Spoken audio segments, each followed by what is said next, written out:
പ്രധാനപ്പെട്ട വാർത്തയിലേക്ക് പോകേണ്ടത് മാസപ്പടി കേസിൽ മുഖ്യമന്ത്രി പിണറായി വിജയനും മകൾ വീണ വിജയനും നോട്ടീസ്. വിജിലൻസ് കോടതി ഉത്തരവിനെതിരെ മാത്യു കുഴൽനാടൻ നൽകിയ റിവിഷൻ ഹർജിയിലാണ് നോട്ടീസ്. സി എൻ പ്രകാശ് ചേരുകയാണ്. സി എൻ പ്രകാശ്, എന്താണ് ഈ കേസുമായി ബന്ധപ്പെട്ടുള്ള കോടതി നടപടി? രഞ്ജിത്ത്, മാസപ്പടി കേസിൽ അന്വേഷണം ആവശ്യപ്പെട്ട് നൽകിയ ഹർജിയിലാണ് ഇപ്പോൾ മുഖ്യമന്ത്രി പിണറായി വിജയൻ, മകൾ വീണ വിജയൻ എന്നിവർക്കെതിരെ നോട്ടീസ് അയക്കാൻ മാത്യു കുഴൽനാടൻ MLA ആണ് ഇതുമായി ബന്ധപ്പെട്ട ഹർജി നൽകിയത്. തിരുവനന്തപുരം വിജിലൻസ് കോടതി അദ്ദേഹത്തിന്റെ ഹർജി തള്ളിയിരുന്നു. ഈ സാഹചര്യത്തിലാണ് അദ്ദേഹം ഹൈക്കോടതിയെ സമീപിച്ചത്. ഈ ഹർജിയിലാണ് ഇപ്പോൾ മുഖ്യമന്ത്രി പിണറായി വിജയൻ, മകൾ വീണ വിജയനുമെതിരെ നോട്ടീസ് അയക്കാൻ തീരുമാനിച്ചിട്ടുള്ളത്. നേരത്തെ ഇതുമായി ബന്ധപ്പെട്ട് CMR എക്സാലോജി കരാറിലെ അഴിമതി അന്വേഷിക്കണമെന്നാവശ്യപ്പെട്ടുകൊണ്ട് മൂവാറ്റുപുഴ വിജിലൻസ് കോടതിയിൽ പൊതുപ്രവർത്തകനായ ഗിരീഷ് ബാബു ഹർജി നൽകിയിരുന്നു. ഈ ഹർജി മൂവാറ്റുപുഴ വിജിലൻസ് കോടതി തള്ളിയിരുന്നു. ഇതിനെതിരെ റിവിഷൻ ഹർജി ഹൈക്കോടതി ഗിരീഷ് ബാബു നൽകിയിരുന്നു.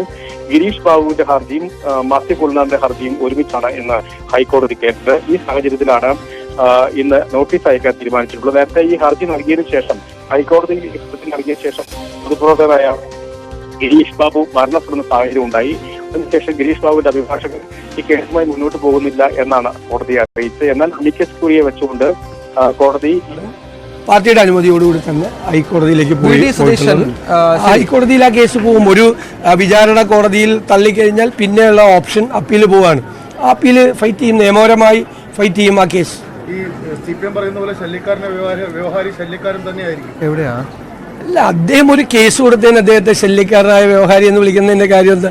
ശല്യക്കാരനായ വ്യവഹാരി എന്ന് പറഞ്ഞാൽ നിരന്തരമായി കാണുന്നവർക്കെതിരെ എല്ലാം പരാതി കൊടുത്തുകൊണ്ടിരിക്കുന്ന ആളുകളെയാണ് പറയുന്നത്. അങ്ങനെ മാത്യു കുഴൽനാടൻ ആർക്കെതിരായിട്ടാണ് ആവശ്യമില്ലാതെ പരാതി കൊടുത്തിരിക്കുന്നത്? അദ്ദേഹം ഒരു കേസ് കൊടുത്തു. അദ്ദേഹം അദ്ദേഹം ഒരു അഭിഭാഷകൻ കൂടിയാണ്. ആ കേസിൽ കണ്ടന്റ് ഉണ്ടെന്ന് വിശ്വസിക്കുന്നു. ദൗർഭാഗ്യവശാൽ അത് വിജിലൻസ് കോടതി തള്ളിക്കഴിഞ്ഞാൽ പിന്നെ അപ്പീൽ പോകണ്ടേ? തെരഞ്ഞെടുപ്പിൽ അവരുടെ പരാജയത്തിനൊരു ഘടകമായിരുന്നു ഉറപ്പായിട്ടും. കാരണം ഞങ്ങൾ ജനങ്ങളോട് ഇത് അഴിമതിക്കാരുടെ സർക്കാരാണ്, ജനങ്ങളെ മറന്നുപോയ സർക്കാരാണ്, മുൻഗണനകളില്ലാത്ത സർക്കാരാണ്, പാവങ്ങളെ മറക്കുന്ന സർക്കാരാണ്. ഈ സർക്കാരിനോടുള്ള അതിശക്തമായ പ്രതിഷേധം അഴിമതി ഉൾപ്പെടെയുള്ള കാര്യങ്ങളിൽ ഈ തെരഞ്ഞെടുപ്പിൽ പ്രതിഫലിച്ചിട്ടുണ്ട്. ഞാൻ പറഞ്ഞല്ലോ, ഇത് 2019 തെരഞ്ഞെടുപ്പല്ല, 2024 തെരഞ്ഞെടുപ്പിലെ ബൂത്ത് തലത്തിൽ CPM റിവ്യൂ ചെയ്താൽ ബംഗാളിലും ത്രിപുരയിലും നേരത്തെ സംഭവിച്ചത് കേരളത്തിൽ സംഭവിക്കാൻ പോകുന്നതിൻ്റെ തുടക്കമാണ് എന്ന് മനസ്സിലാവും. പാർട്ടി ഗ്രാമങ്ങളിൽ വരെയാണ് ഒഴുകിപ്പോയിരിക്കുന്നത്. ഇവരെന്തെല്ലാം പ്രചരണം നടത്തി? വടകരയിൽ സംഘപരിവാറിനെ ലജ്ജിപ്പിക്കുന്ന തരത്തിലുള്ള വർഗീയ പ്രചരണമാണ് CPM നടത്തിയത്. എന്നിട്ട് ഞങ്ങളുടെ തലയിലും ഞങ്ങളുടെ സ്ഥാനാർത്ഥി ഷാഫി പറമ്പിൻ്റെ തലയിലും കെട്ടിവെക്കാൻ ശ്രമിച്ചു. ഇപ്പോൾ മനസ്സിലായില്ലേ കാഫിർ എന്നുള്ള കള്ളപ്പണി.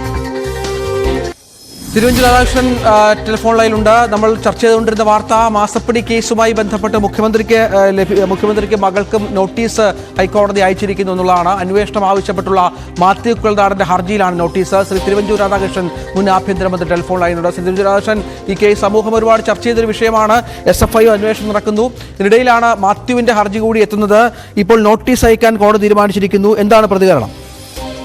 സ്വാഭാവികമായിട്ടും ഒരു ഭരണാധികാരിക്ക് നോട്ടീസ് അയക്കാൻ ഹൈക്കോടതി തീരുമാനമെടുത്താൽ അവർക്കതിന് വളരെ പോസിറ്റീവായിട്ട് കാണാൻ പറ്റും. കോടതിയുടെ നടപടിക്രമങ്ങൾ മുന്നോട്ട് പോകുന്നു എന്നുള്ളത് കൊണ്ട് ആ നടപടിക്രമങ്ങൾ പൂർത്തിയാകുന്നത് കഴിഞ്ഞ സ്ഥാനത്തുനിന്ന് ഒഴിവായി നിൽക്കാം എന്നുള്ള തീരുമാനമായിരിക്കാം എടുക്കേണ്ടത്. അങ്ങനെയുള്ള പ്രീസിഡൻസ് കേരളത്തിലുണ്ട്, പല പ്രീസിഡൻസും ഉണ്ട്. വേണമെങ്കിൽ നോട്ടീസല്ലേ ഉള്ളൂ, അതുകൊണ്ട് ഞങ്ങൾ അതിന് മറുപടി അങ്ങ് കൊടുക്കും എന്ന് പറഞ്ഞ് വേറൊരു ന്യായം പറഞ്ഞു വേണമെങ്കിൽ ഒഴിഞ്ഞു നിൽക്കാനും പറ്റും തൽക്കാലത്തേക്ക്. പക്ഷേ കേസ് സ്വീകരിച്ചു എന്നുള്ളത് പ്രധാനപ്പെട്ട പ്രശ്നം.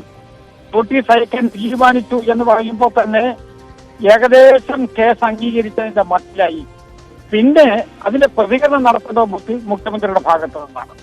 മുഖ്യമന്ത്രി അതിനെ എങ്ങനെ കാണുന്നു എന്നുള്ളതാണ്. ഇതുവരെയുള്ള പ്രവർത്തനങ്ങൾ നമ്മൾ എടുത്തു നോക്കിയാൽ സ്വാഭാവികമായിട്ടും ഞങ്ങൾ ഇതിന് പ്രശ്നവുമില്ല, ഞങ്ങൾ അതിന് മൈൻഡ് ചെയ്യുന്നില്ല എന്ന് പറയാനാണ് സാധ്യത.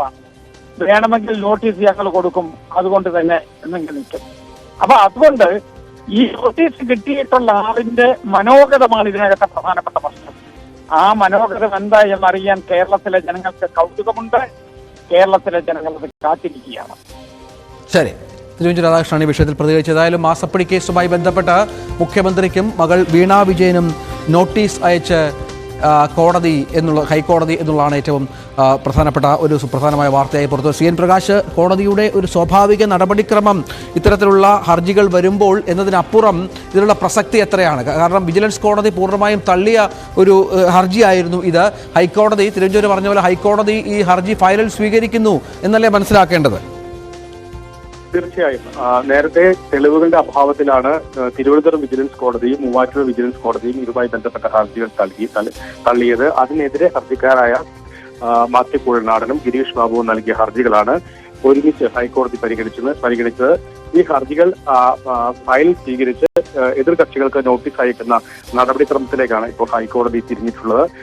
നോട്ടീസ് അയക്കുന്നത് മുഖ്യമന്ത്രി പിണറായി വിജയനും മകൾ വീണ വിജയനുമാണ് എന്നതാണ് ഇതിലെ എതിർകക്ഷികൾ എന്നതാണ് ഇതിലെ ഏറ്റവും വാർത്താ പ്രാധാന്യമുള്ള കാര്യം. അതുകൊണ്ട് തന്നെ ഇവർക്ക് എതിരെ നോട്ടീസ് അയക്കുന്നു. ഇനി അതുമായി ബന്ധപ്പെട്ട നടപടിക്രമങ്ങൾ മുന്നോട്ട് പോകുന്നു. ജൂലൈ 2-ാം തീയതി ഈ ഹർജികൾ, ഗിരീഷ് ബാബുവിന്റെ ഹർജിയും മാത്യു കുഴൽനാടന്റെ ഹർജിയും ഒരുമിച്ച് വീണ്ടും ഹൈക്കോടതി പരിഗണിക്കും.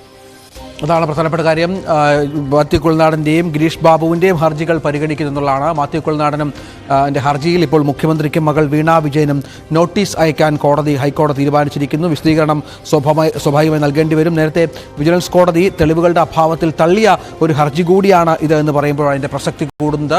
തിരുവഞ്ചൂരൊക്കെ പറഞ്ഞതുപോലെ ഇനി മറുപടി പറയേണ്ടത് മുഖ്യമന്ത്രിയും മറ്റുമാണ്. ഏതായാലും നിയമ നടപടി ആരംഭിച്ചിട്ടുണ്ട് ഈ മാസപ്പടി കേസുമായി ബന്ധപ്പെട്ടെന്നുള്ളതാണ് ഏറ്റവും പ്രധാനപ്പെട്ട വിവരം. CN പ്രകാശ് തുടരുന്നുണ്ട് എന്നാണ് മനസ്സിലാകുന്നത്. CN പ്രകാശ്, ഈ നേരത്തെ നമുക്ക്